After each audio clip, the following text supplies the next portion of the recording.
বিষাক্ত ইনজেকশন আর পাম ট্যাবলেটের মতো ভয়ঙ্কর সব ওষুধ গেলানো হচ্ছে গরুকে। টার্গেট কোরবানির ঈদে চড়া দামে বিক্রি করা। আর এই ইনজেকশন দেয়া গরু কিনেই প্রতারণার শিকার হচ্ছেন অনেকে। কেউ কেউ আবার গুরুতর অসুস্থ হয়ে পড়ছেন এসব গরুর মাংস খেয়ে। কিন্তু খালি চোখে দেখে কিভাবে চেনা যাবে ইনজেকশন দেয়া গরু? কিভাবেই বা রেহাই মিলবে এই প্রতারক চক্রের হাত থেকে?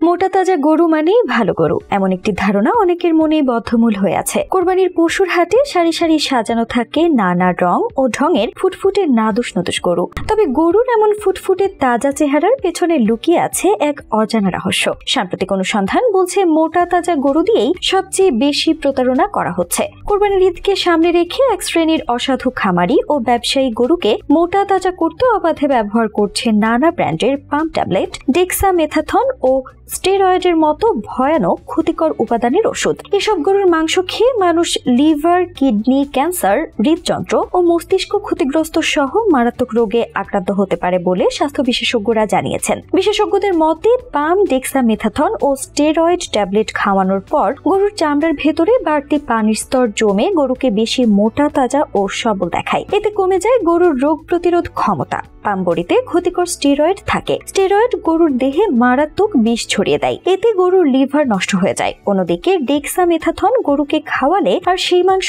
মানুষ খেলে লিভার, কিডনি, ক্যান্সার, হৃদযন্ত্র ও মস্তিষ্ক ক্ষতিগ্রস্ত সহ ভয়ঙ্কর কিছু হতে পারে। স্টেরয়েড মিশ্রিত গরুর মাংস মানব শরীরের জন্য খুবই ক্ষতিকর। এটি এমন পদার্থ যা মাত্রাতিরিক্ত তাপেও ধ্বংস হয় না। এখন মোটা তাজা গরু মানেই মানুষের জন্য তাজা বিষ। বর্তমানে পাবনা, সিরাজগঞ্জ সহ দেশের একাধিক অঞ্চলে ইনজেকশন বা ওষুধ দিয়ে দ্রুত মোটা তাজা করা হয়। ফলে গায়ে শক্তি থাকে না, মাদকাসক্ত মানুষের মতো ঝিমায়। প্রাকৃতিকভাবে শক্তি সামর্থ্যের কোনো গরু যেমন তেজি প্রকৃতির হয়, স্টেরয়েড খাওয়ানো গরুগুলো ঠিক উল্টো ভাবে ধীর ও শান্ত হয়ে থাকে। শরীরে ও আচরণে কোনো তেজি ভাবই দেখা যায় না।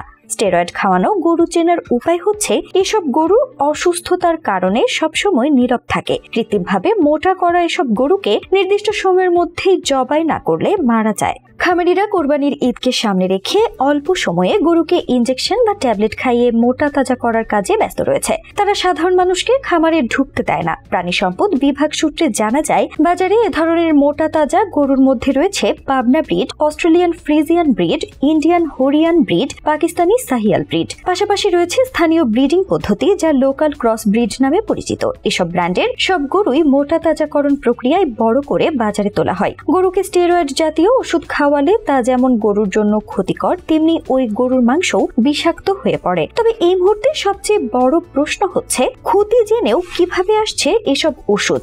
প্রতি বছর কোরবানির সময় পশুর চাহিদা বৃদ্ধি পায়, আর তাতে কোরবানির ঈদকে সামনে রেখে এক শ্রেণীর অসাধু খামারি গরু মোটা তাজাকরণে মরিয়া হয়ে ওঠেন। অনেক কম মূল্যে আর কম সময়ে গরু মোটা তাজা করে বাজারে ওঠাতে পারে বলে এর চাহিদাও বাড়ে। আর এই চাহিদাকে পুঁজি করে একটি চক্র চোরাচালানের মাধ্যমে গরু এবং গরু মোটা তাজাকরণের ওষুধ আনতে ব্যাপক তৎপর হয়। সীমান্তের বিভিন্ন পয়েন্ট দিয়ে প্রবেশ করাতে মরিয়া কোটি কোটি টাকার গরু মোটাজাতকরণ ট্যাবলেট। সাম্প্রতিক সময়ে ওষুধ আনার এই প্রক্রিয়া কিছুটা কমলেও এখনো সোর্স পরিবর্তন করে আজও সেসব অসাধু ব্যবসায়ীরা সক্রিয় আছে।